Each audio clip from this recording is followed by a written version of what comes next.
Hey guys, it is vlog time. I don't know whether it's the right thing to call it a vlog, but I suppose you can't call it a log. An A-log.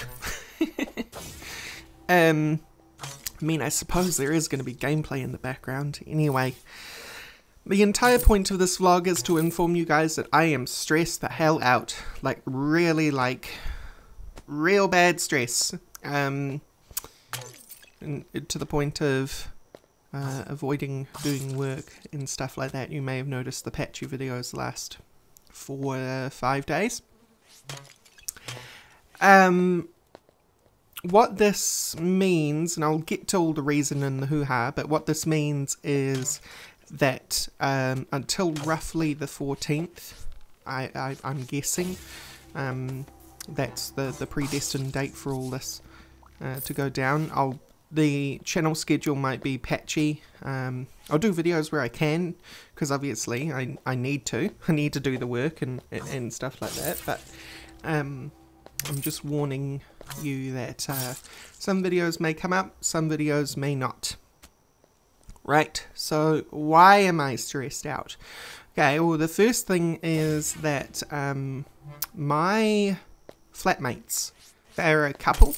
I live in a flat of 3. So the other 2 people here are a couple. And they are moving out to find their own place on their own. Obviously, that's fine. They're looking to solidify their relationship by moving on to something more private. Great, good for them.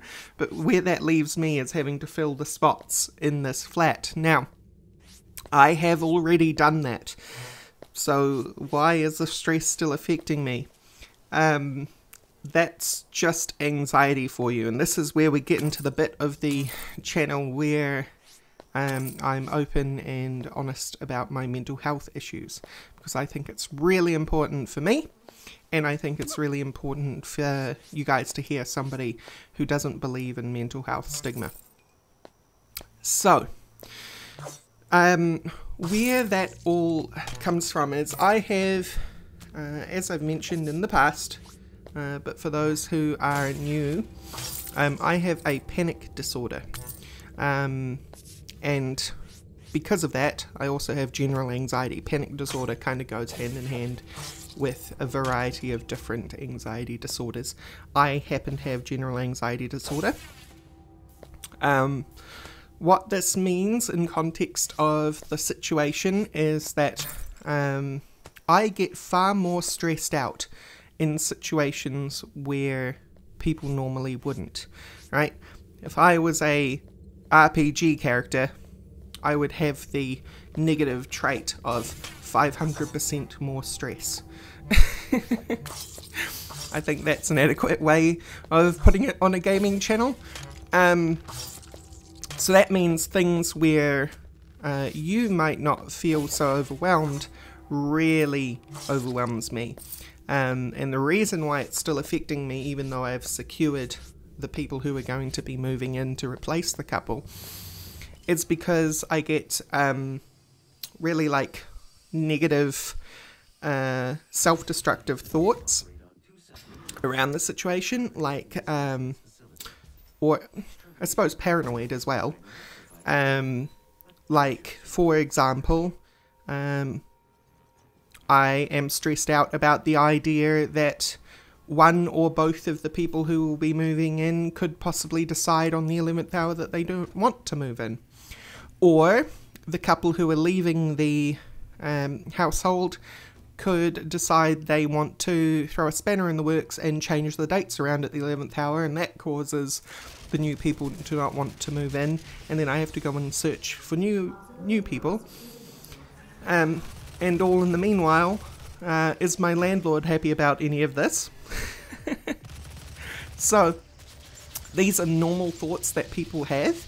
Obviously, these are concerns that people have normally, but my brain, just generally, even when medicated, exacerbates these thoughts. And I say medicated because medication is something which helps me stay level and less of a anxious mess on a daily basis. That's not to say I rely on medication. There are also techniques and tools people who have a mental disability follow in order to, what's the word I'm looking for, negate the effects of their condition. And I am practicing those, but it is only successful in as much as it is, right? I hope that makes sense. Like, those techniques and things are keeping me a functioning human being in day to day, but not a working or productive human being in day to day. Which is funny, because towards the end of the week there, I was just getting over the whole medication business. That doesn't help either, by the way, the whole medication business. I'm still on the old dosage, the one that was messing with me, but the old dosage has leveled out to the point now where I've adjusted to it. I'm still going to change, I think, because some of the effects are still there. Like the segue I just went into. but there you go. So I hope that explanation, because I'm not doing this scripted or anything, I hope I described everything well enough. If you have any questions regarding anxiety or a panic disorder, I'm always open to answer them.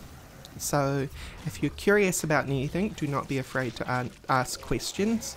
I'll answer them to the best of my ability. However, I am not a professional, so my answers are only in the capacity of somebody who is a patient, right? Which I'll just like tack on to the end of this. Ham-fistedly tack on to the end of this. The kind of reason why I like being open and honest about my mental disability on the channel is because I view mental health issues a lot like any other physical injury, right? So somebody has broken a leg, or they're sick, like physically sick, or they have a cut or a graze or a bruise, or perhaps they've been paralyzed, all on the same level as mental health. And that's because really it is a physical condition. When you get down to the tax of it, it is actually a physical condition. Mental health is a physical condition. Not because of the symptoms that are physical, but because the mechanism by which mental health issues arise is a physically bound one. So, for example, I view somebody who's in my condition to be somebody who, if I was to compare it to a physical disability, because of the way that it affects me in day to day, I would say that it's probably on the level of missing a limb, right? Whereas some people who have really minor depression, to the point where they don't even have a diagnosis, they just get bummed out sometimes.